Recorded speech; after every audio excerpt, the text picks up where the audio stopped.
So now it's time to discuss this idea of visual aids.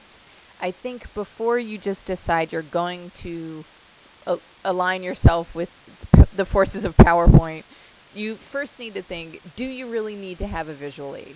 So think about whether or not it's necessary in order for students to comprehend the material. If it is, that's fine. Think about what types are available, what makes sense, what's really going to work for you. A lot of times, too, I think faculty give handouts to students. You want to think about good timing with the handouts.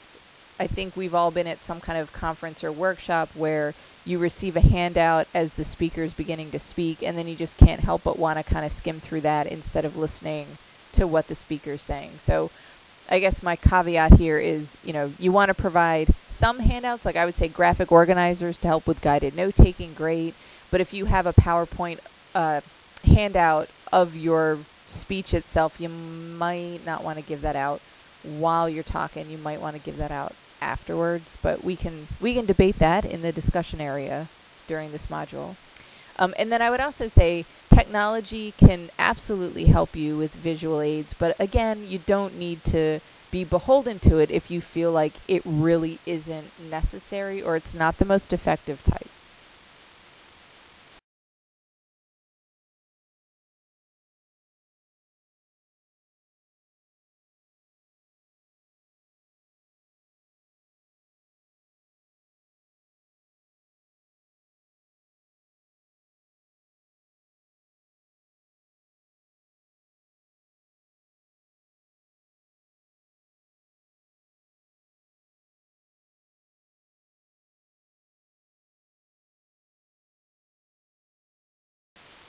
So this is a rather unfriendly PowerPoint slide, and I just made it to show how bad PowerPoint can be if you go a little too far with things like color and font. And the things that to me are bad about this are this, red color with the yellow writing and the blue writing. It just isn't good in terms of easy visibility.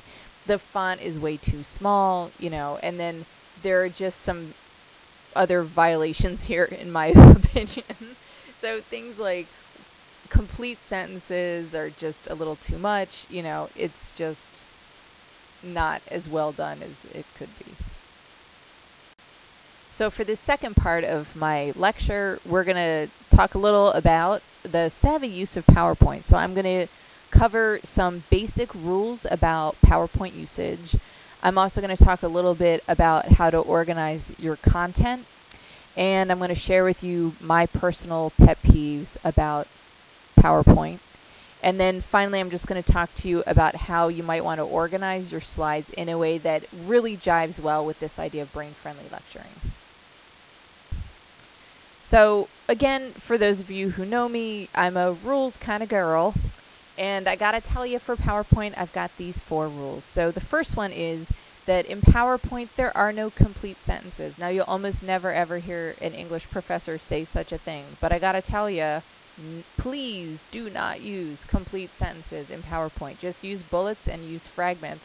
Enjoy. It's one of the rare times in your life you can write in fragments and no one's gonna freak out.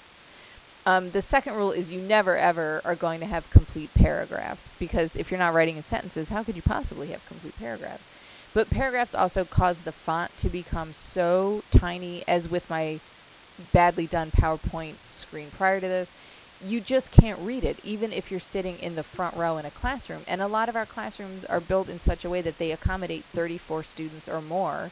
If you're a student sitting in the back row, you won't be able to read at all what is written in that paragraph. The font is going to be too tiny. You also only want to focus on the keywords or the key phrases. You're going to be in the room giving the PowerPoint talk, right? So you don't necessarily have to have your entire speech written out. What you need to have are just a few keywords or key phrases to kind of help jog your memory about what you want to say, assuming that you know what you're talking about, you've been well prepared. And then finally, the last PowerPoint rule is always make sure that you face the students and not the screen. Often when faculty use PowerPoint, they get so drawn into reading off the PowerPoint slides that basically their backs are to the students. You always want to face the students that you're talking to. So to keep the content clear and clean, here's what you want to do. Use the 4x4 rule. And this is the rule that says there will be no more than 4 bullets per slide, and there will be no more than 4 words per bullet. And if you can meet this objective 90% of the time, that would be fantastic. I would love it 100%, but you'll see there is actually, I think it is this presentation, I have one slide where I violate my own rule. But for the most part, if you can do 90% of your slides, 4 bullets a slide and 4 words per bullet, that'll keep just the right amount of information on each slide, and it'll allow the font to be large enough that even students in the back row can see very, very easily. And as promised, here's my slide that violates my 4x4 rule. So for readability, you want your font sizes to be 24 for the title font, 28 for the main point, and then 24 for the secondary point. So in this case, on this slide, the word readability is my title, so that's 44 font. The word font size is a main point. That's what 28 font looks like. And then these 3 bullet points under font size are secondary points. Those are 24 font. So those are the sizes that you want. PowerPoint doesn't always default to those, so you might need to do a little tweaking once you get in there. My other advice is to stay away from any kind of curly hue, scripty, something something font, and go with something, timeless, classic, clean line. So Arial or Times New Roman or Verdana, any of those are fine. They're all just very plain, clean lines. Because again, you want students to be able to read your PowerPoint even from the way back, and you don't want them wondering what the different letters are. So these fonts are, not super fancy to look at, but they will get you where you're trying to go. This next item tends to be hard for faculty. Faculty like to make their PowerPoints really bold and decorative and have a lot of color and a lot of clip art. And what I'm going to advocate for you is what I advocate for all of my part-time faculty that I'm training. And I tell them, keep it, again, very, very clean and simple. So white background with blue letters or black letters. If you want to be a little bit fancy, you can do a blue background with yellow letters. That has enough contrast and won't give you eye strain trying to look at it. But I would say stick with one of those 3 color schemes and do not decorate. So students really need to just focus on these main ideas that you're presenting on the PowerPoint. They really don't need to be distracted by clip art and things kind of whirly-gigging around. Now, I'm not saying that if you have a photo that illustrates your point, not to use the photo. What I'm saying is stay off the clip art and kind of the other, animations and kind of features that you can add through PowerPoint that don't necessarily reinforce whatever the concept is.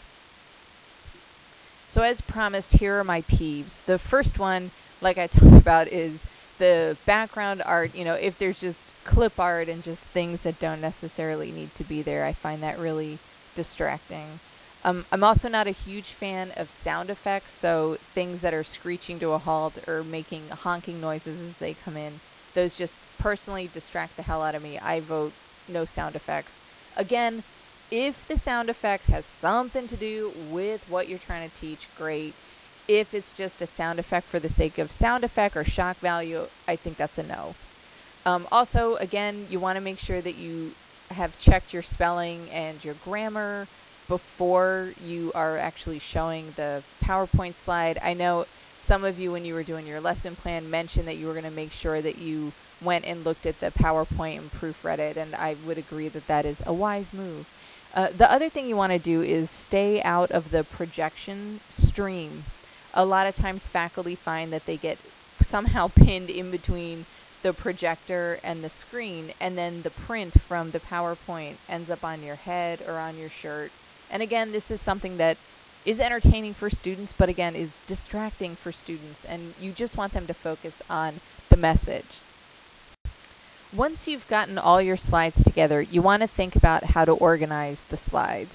And what I would say is that this order allows you to have a more brain-friendly setup than a more traditional order. I think a traditional order would basically be you have your topic, you have your introduction, you have your body, and you have your last slide. What I'm advocating is that you stick in a brain prep slide in between your topic slide and your intro or overview or agenda slide.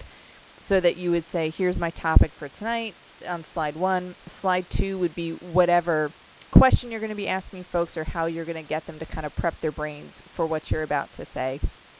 And then go ahead into your agenda where you say, these are kind of my big ticket items, my headings for the evening, this is what I'm going to talk about, and then go for it with the body of your work. And then your final slide will be just kind of wrapping up, review what you said, and if there are any lingering questions that you still wonder about your topic, you could put those there. So speaking of final thoughts, my final thoughts on PowerPoint are these 3 tips for you. You always want to remember your goal and think about whether or not PowerPoint is really the best visual aid for what you're trying to teach and what you need to help students learn the material you're trying to ask them to learn. Should you decide to move forward with PowerPoint, that's great, but always consider your audience's eyeballs. So remember, you want to stay simple and clean with colors, font size, and font style. And then always, always remember that PowerPoint just reinforces your message, but it does not replace you. So to recap what we covered tonight, when you lecture, you want to make sure that you lecture in no more than 20-minute chunks, and that when you're lecturing in a brain-friendly manner, you provide some guidance in terms of what you want students to listen for, and you also provide an application piece so that students can take what you've been teaching in your lecture and try to make it work for themselves. If you decide to move forward with PowerPoint, you're going to remember that content and format are king in the world of PowerPoint. And remember, too, that you are the best visual aid. So back at the beginning of the lecture, I asked you to make 2 columns of information, a column of things you already know and a column of questions you had about tonight's topic. So I want you to take a minute and look back, see what you know, maybe fill in a few more things that you've learned tonight, and then also look at your list of questions. Any questions that you still have now, don't forget to add those to our discussion board along with the assignment for the week, which will be to create some PowerPoint slides of your own that follow the format we've learned about tonight. And while we don't really have time to do an actual application session for this piece of the module, we will see some application of these brain-friendly lecturing and PowerPoint ideas, I have a feeling, at the teaching demos. I just wanted to conclude by giving a little shout out to Professor Dave Nays, who teaches in the communication department at the college, who is really our local guru on PowerPoint, and he pretty much taught me everything I just taught you about being savvy when you use PowerPoint. I also thought you might like a couple resources in case you're interested in this brain-friendly lecturing idea. The first one is a really great book called Active Training by Mel Silberman. And I think especially if you're looking for resources about things to do on budgets that are very tight and tiny, Mr. Silberman has some really great ideas in that book. And we have it in the library at the college, and you can check it out for free. The other source I'm putting up here is actually from the University of Akron, Ohio, and they have a lot of information about the learning cycle and about this idea of warming up the brain and then doing the lecture and then coming up with application pieces. So I'm just giving you those 2 ideas as just for future thinking.